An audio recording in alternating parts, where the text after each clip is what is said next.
I'm Madison. I'm Nate. I'm Brendan. I'm Steven. I'm Bree and I'm a climber. I'm a climber. I'm a climber. And I'm a climber.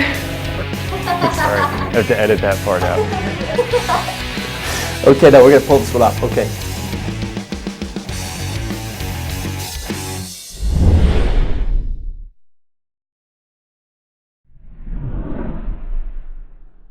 It's really cool to kind of be like, oh, what's your hobby? Like, I rock climb.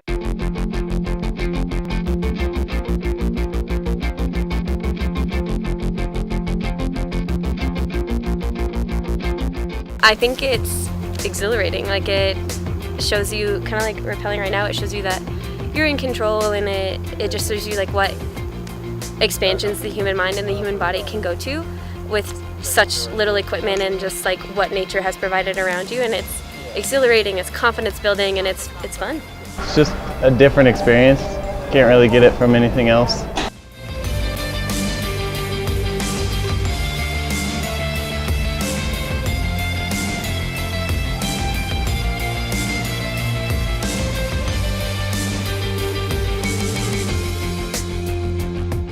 You just get to push your body, and it's kind of cool doing something that not really many other people can do.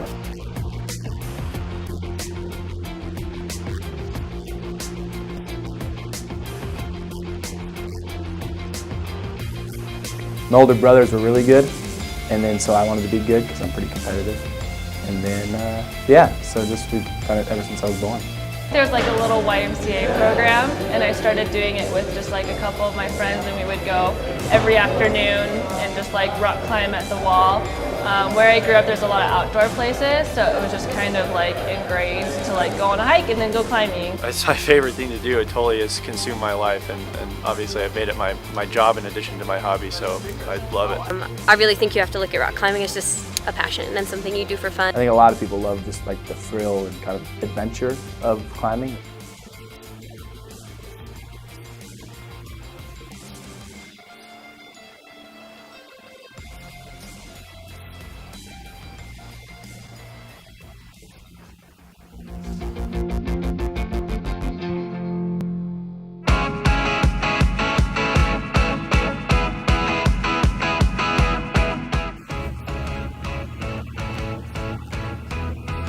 Shoes.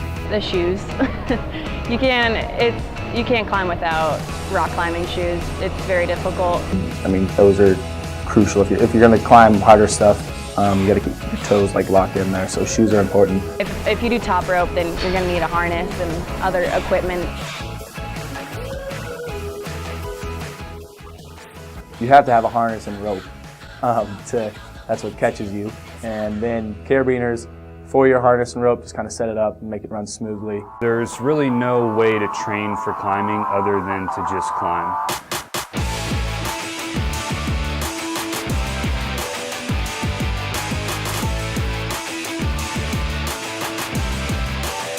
The only way that I know to like train is just get yourself on the wall. I would have to say practice and a lot of it.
When you're climbing on a rope, usually the goal is not to fall.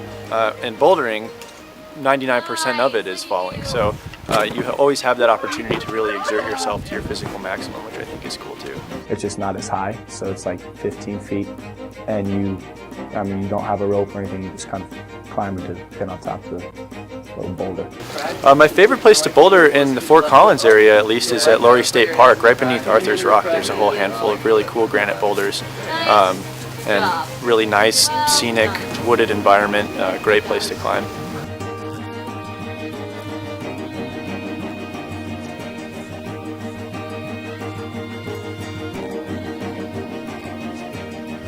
He popularized the sport of bouldering in like the 60s.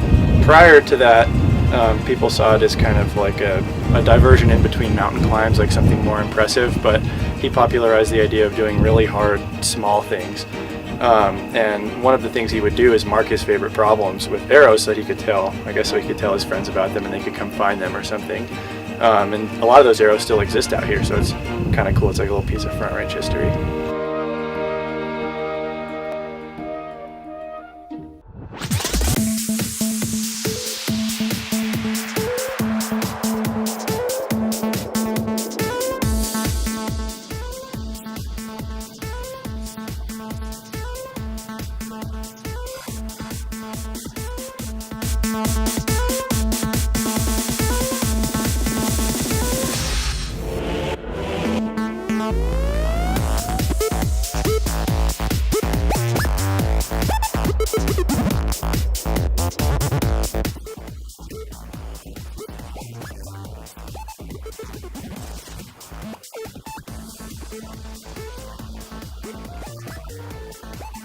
Top roping is what you typically think of when you're climbing, with the top rope and you're being harnessed and everything like that. But everyone's kind of just helping everyone out on the wall and just kind of seeing who can accomplish these routes, because they're put up and no one had tried them yet for competition, so they're brand new. If you just relax and have fun, you're gonna do fine. And it really, it doesn't matter. It's just all about being in the community of climbers.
This is the program for second-year students. It's just an intro to rock climbing. Outdoor programs just provides a really easy way for students to explore their passion and explore the environment around them with, great people who know exactly what they're doing. I'm an outdoor program trip instructor with specialization in rock climbing. To be able to merge my hobby and my work like this is such a great opportunity, and the CSU outdoor program is full of really cool people.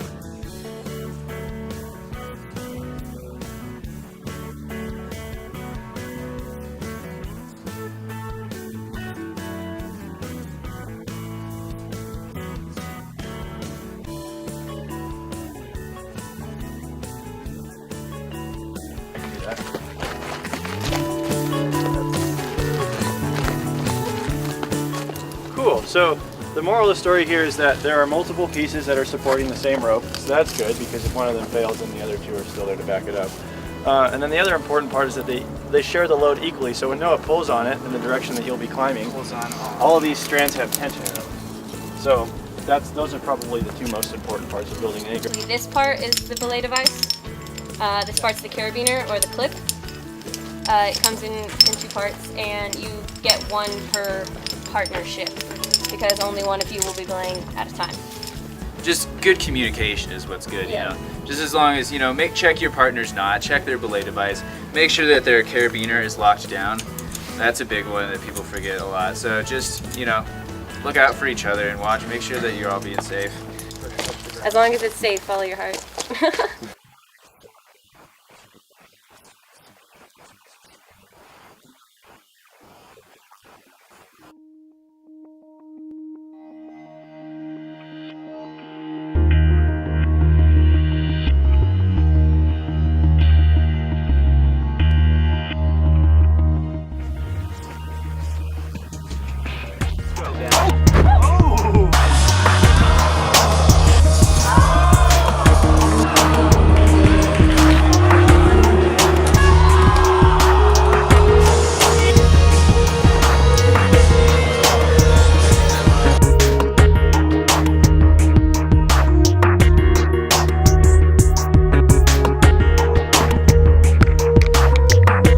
I cracked my skull.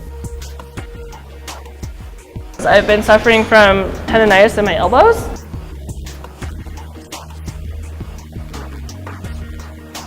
I guess if you're kind of looking at it like this, I was right here, and I had fell, and my bolt was down here. It was just kind of like a pendulum where I just swang into the rock. Well, I don't really remember any of it. I guess I was hanging unconscious, upside down. I think the most dangerous part about rock climbing is just not being like knowledgeable. I guess it's more dangerous than most sports, but it gets a misconception, I think.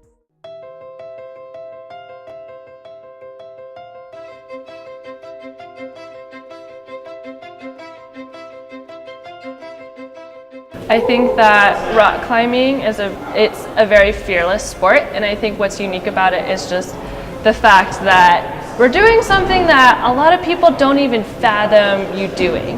Well, we are cooler, hands down. We're hardcore. I think I'd just say it's something that not many people do.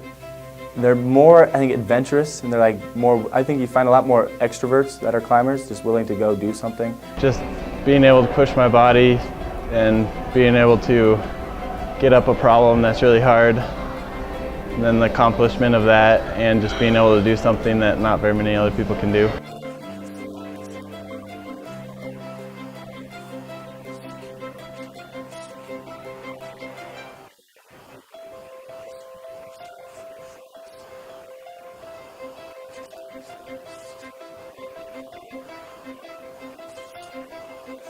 And I think that's a big part about climbing is it's stepping out of your comfort zone and putting yourself in an environment that's very unusual and very exciting. And some people don't like that, and some people absolutely live off of it. The benefits of rock climbing, I think for a lot of people it introduces them to the outdoors in a way that they've never experienced it before. It's a confidence builder for sure. Like there's nothing better than being able to look at a wall and think there's no way I can get up that's crazy, there's no way I can go down that, and then 2 hours later you're sitting on top. It's the biggest confidence builder in the world, and it just shows you that you can do so much more than you think you can. Probably my favorite things about climbing are honestly the community. The people who do it are really cool. In addition to climbing just being plain old good fun, a lot of the people who rock climb I just find to be really fun to hang out with. They tend to be really open-minded and adventurous crowd. It's very encouraging and it's very down to earth. I think that sometimes in certain sports, like I said again with the head thing, it's like you get so intense and you get so competitive that you kind of lose sight of what's important. And I find that with a climbing community, everyone's always so welcoming. Like everyone's giving beta on different problems and like cheering each other on. And it like doesn't matter how good or how bad you are. It's just like about just hanging out and doing something that you all love. And I think that's really cool.